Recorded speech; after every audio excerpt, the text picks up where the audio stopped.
Literally, almost scared me. Anyways, your girl was, yeah. Anyways, let me hop straight into this. Welcome in or welcome back. Um, it's late here, so I'm just going to record this and let it post sometime at the midnight hour, whenever it finished processing. But really, this is just a chit chat anyway. Um, and it was something that kind of stemmed from the thought of understanding when you're acting as a peacemaker versus a peacekeeper.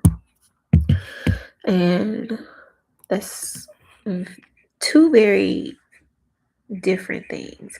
And the Lord's kind of just been speaking on it over the course of the week. Um, Peacekeeping versus peacemaking, right? And so when you think about the story of the prodigal son, which is something I used this past Sunday in the last class about goodness, right? Um, there was something highlighted there um, when it comes to the big brother. And it's something I think a lot of people can relate to. Um, and the big brother, he was going back and forth with the dad, with the father, about how good of a child he's been, all of the things, how he hasn't asked. And then the father's like, well, that's the problem. Essentially, like, you haven't asked.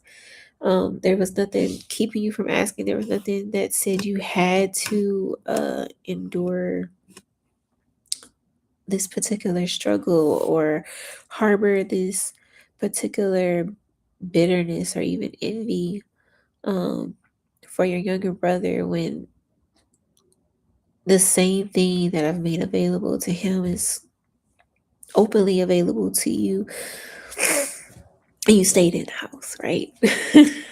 And so I had to sit with that because a lot of the times the Lord will,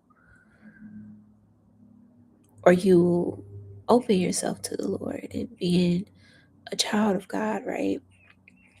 And as you read and walk and grow, you become aware of certain promises that He's made available to all His children, but then also you're made aware of promises He's spoken personally over you, right?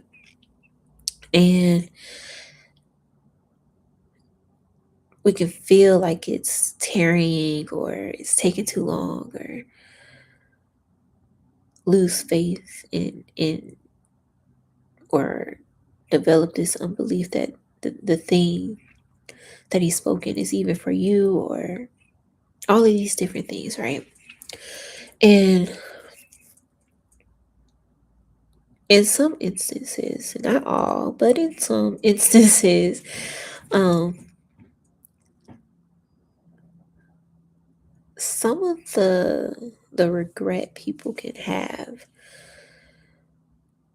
is really stemming from the fact that they've been operating as a peacekeeper versus a peacemaker. And so what does that even look like? You're probably like, what is the difference, right? Um so even if we just look at the base words, um peace is the prefix to both of those, right? But then when you look at the the suffix, right? And we think of what a keeper is. A keeper holds on to things. Like let's say you have a box, right? Um, and this box has the potential to lock things in and keep things safe, right? Um, And in some instances, that's fine, but there are some instances where you're going to need to open that box to get what's on the inside. And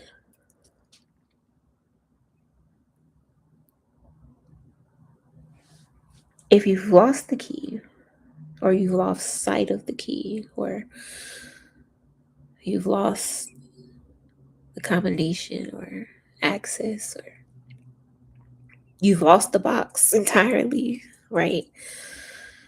Then there's something that you were given that you've lost sight of, and that you no longer have access to, or you no longer can make use of, either for yourself or someone else. Because a lot of the times as Christians, the things that we're given are not just to benefit ourselves in our personal lives, but also to benefit those we have even yet to meet, right? And so go when you look on the opposite end, when we're talking about a peacemaker, when you're thinking about making something, it's a it's like you're crafting it. You're bringing it to spaces and places where it might not have existed, or that are sticky, uncomfortable, chaotic even. Um, it requires some strategy there. Um, and so he had to really kind of break this thing down, and I put the front part of the title as "Count the Cost," um, because that's how he broke it down to me. There is a cost associated with trying to be a peacekeeper versus being a peacemaker. And so, what does that look like, kind of in everyday life, right? Um, that can look like you foregoing an opportunity that the Lord clearly spoke to you about. Let's say He's giving you this window of opportunity. It could be to move, to get a new job, to meet up with some person. You might not even understand why He's having you meet up with this person, or chat with this person, or pause to just take a to rest. Sometimes people forego rest with the aim of keeping a temporary peace, right? Um, and that rest could look like physical rest, because you decide to pick up an extra shift at work, even though this weekend you were like, I need to clean my own house, I need to wash my own hair, I need to take care of the family and just have quality time with the family. And it's real costly, to be a peacekeeper. It can look like you foregoing the breakthrough, not realizing you're foregoing the breakthrough, um, that can take you from surviving to thriving. Um, there's a cost. There's a cost to everything. Um, and kind of what it boils down to. I'm not going to say boils down to, but what some of it can stem from is having unchecked false humility, having unchecked pride or ego that prevents you from making that leap of faith. Thinking that you have to be in control of certain elements in your life. Um, the need for human validation prevents a lot of people from really leaping and moving into purpose, because in their present state, they might not have all the paper qualifications or the degrees or the backing or the funding or whatever it is that states that I am already where I'm saying I'm going, type of thing. um and then there's trauma, obviously. People can be stuck fawning or in fight or flight, um and just trying to really stuck in survival mode, trying to navigate one moment to the next, not realizing that survival mode time is over, and that the season has really shifted. And I just give an example from my own life. Um, like when I came home, it was back to North Carolina. It was out of both instruction, um, but also I was okay coming home because then I could put my eyes on certain people and kind of know that they are getting to a place where they're okay, right? They're okay getting up, you know, anyone who's gone through the grief process. Um, it takes time to kind of get back to a new normal, because that's essentially what it'll be. It'll be a new normal. It won't be your old normal, um, at all. It won't be your old normal at all. And so, some of the things that the Lord was saying would happen or should happen, or, you know, basically the window of opportunities there to enjoy and experience and all of the things. You kind of it kind of got lost in the sauce. Like, I was still unsettled and in a state of survival, literally. um, and just braced for like the worst things instead of realizing that some of the best things were like knocking right at my door, right? And so here I am, um, having to go through a few different things whereby it's cost, you know, some time, and it's cost some being under certain leadership styles versus others, and it's cost some uncomfortable situations, just feeling unsettled for longer than I have to be unsettled, if that makes sense. And so I'm coming to you as a big sister in Christ, right? Letting you know you don't have to stay there. You don't have to stay there. Um, and the way he kind of connected all these different dots, right? I know we've been talking a lot about God as our architect, and Jesus as the carpenter, where he's like laying out things in our lives, right? Um, and he actually brought me to Luke 14, starting at verse 28, where it says, "Suppose one of you wants to build a tower. Won't you first sit down and estimate the cost to see if you have enough money to complete it? For if you lay the foundation and are not able to finish it, everyone who sees it will ridicule you, saying, 'This person began to build and wasn't able to finish.' Or suppose a king is about to go to war against another king. Won't he first sit down and consider whether he is able with 10,000 men to oppose the one coming against him with 20,000?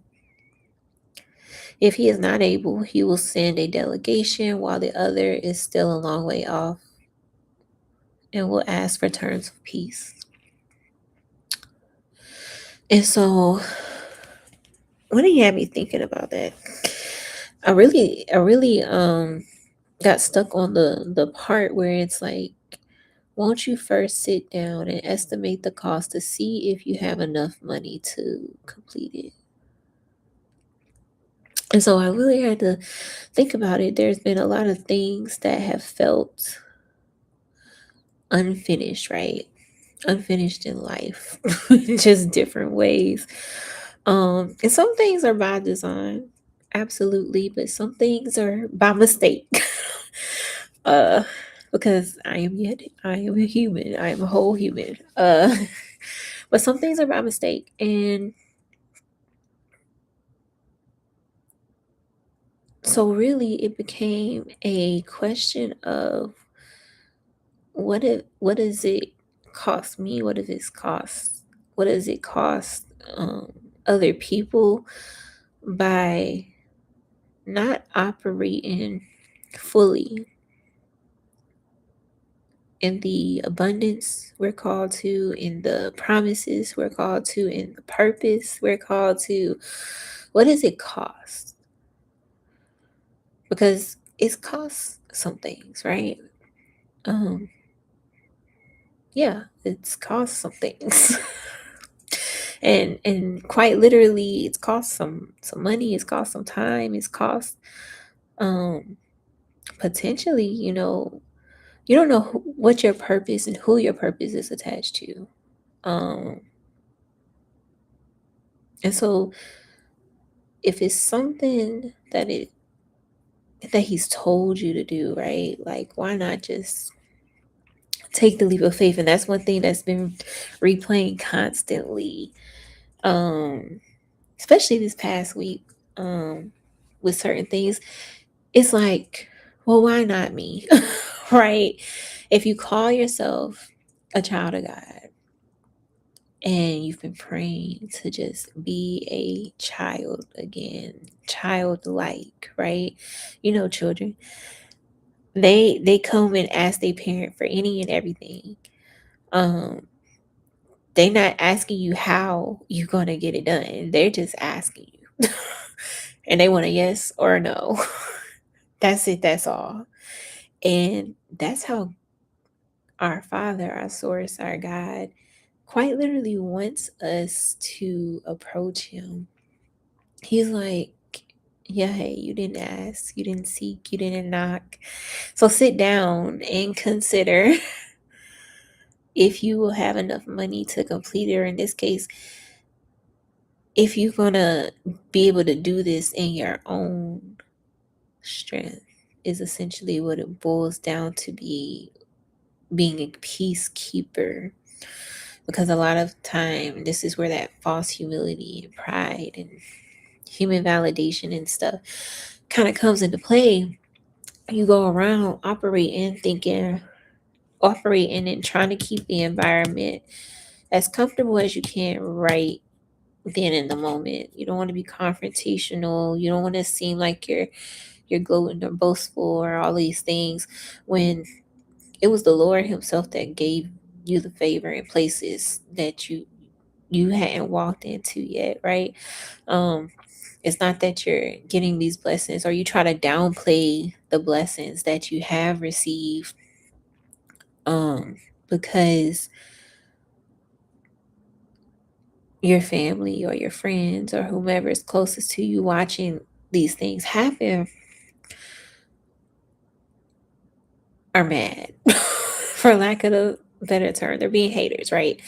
Um, and so you try to downplay it, you try to shrink down, you try to do all of these things, right? To make yourself of nothing, when it's literally the Lord that says that He will indeed essentially elevate you in His timing, right? And if He's called you to a season of elevation and you're like, yeah, no, that's kind of, I mean, He gave us free will, but I wouldn't be using not knowingly in that way, right? And so I'm coming here to illuminate that. So if you're anything like that, if you've been operating in any capacity like that, just take the blessing, right? Um and another scripture that kind of was highlighted and it might help you. It was Galatians 1, where it's like, am I now trying to win the approval of human beings or of God? Or am I trying to please people? If I were still trying to please people, I would not be a servant of Christ. And so, going back to the initial analogy with the prodigal son and his older brother, if you think about it, the epiphany that the prodigal son had was that even his servants of his father's house was living good. They was living abundant lives. And so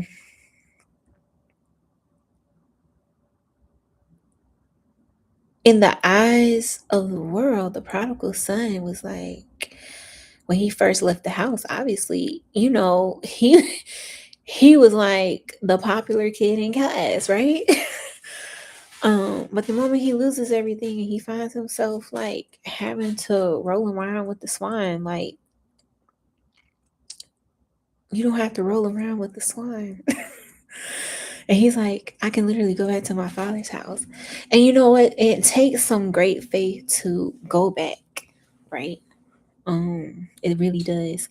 It takes some great faith to go back because he didn't know in that moment.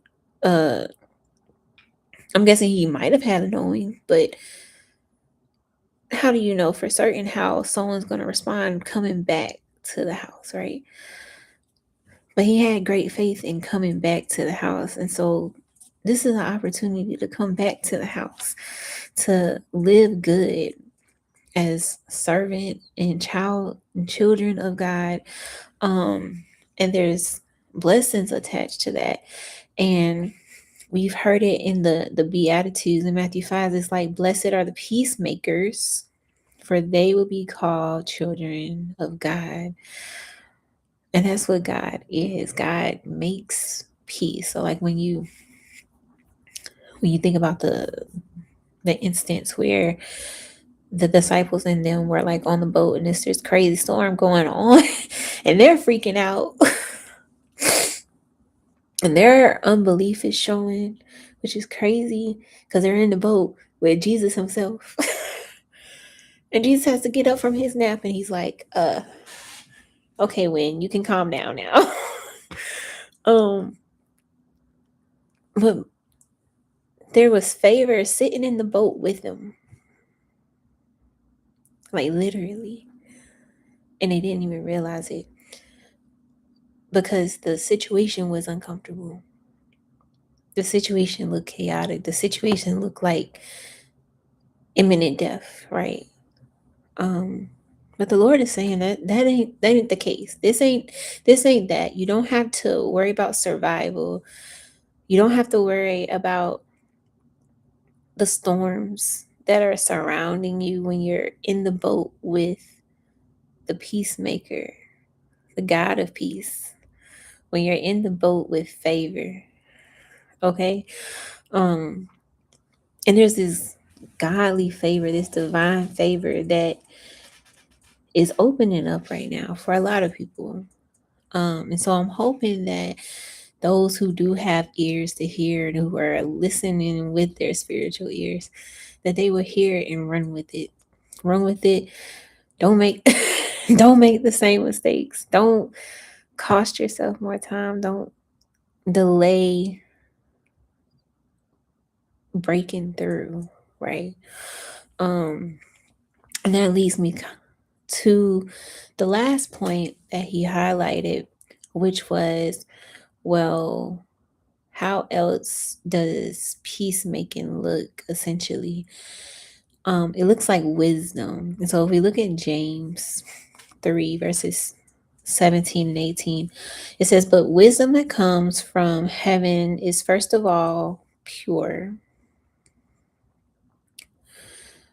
then peace loving, considerate, submissive, And there is a submissiveness that is necessary um, for walking in the abundance of God, for walking and following after God. There is a submissiveness that is required to receive because, and I'm going to keep going, full of mercy and good fruit, impartial, sincere, peacemakers who sow in peace reap a harvest of righteousness. And so he really highlighted the submissive element because what submissive means when it comes to living an abundant life is it means that you have loosed the reins and you've accepted the fact that control doesn't lie in your hands. Control of the situation, control of how people respond when you are blessed, um, control when people hear and see and witness the testimony that you are. Um, Not everybody is gonna like it straight off the gate, and that's okay. It's okay. And submissive also looks like being obedient to God's instruction when it looks crazy, looks counterintuitive, right? Um, like completely counterintuitive. It's like if he were to tell you to move, but you got like $5.02 in your pocket. um, Something like that. Like when he tells you to apply for a job where the qualifications listed on Indeed don't don't match nothing that you have in real life, right? Um, it's all of those things, right? Um, but I love how it's coupled with purity and being loving and considerate because although um the submissive element might have you doing some crazy looking things, some odd looking things, some peculiar things. Um, you still have to be loving. People might come to you talking out the side of their neck, but you don't have to do it back. Um, and I like the purity of it all because if we look at peacekeepers and the fact that you can be operating in a sense of false humility and false meekness type of thing. Um, Purity requires that you be honest with yourself, be honest with God, be honest about the intentions behind why you choose to remain in your comfort zone versus stepping out in faith, right? Um, and so there's a what's the word I'm looking for? Like a self inventory that takes place, um, a heart check. And so consider all those things. I hope this word or the chit chat helped you out. I am going to let you go, and I pray that you all have a wonderful, wonderful, beautiful night, evening, or day. I don't know, um, whatever timeline you're watching this on, but I pray it blesses you.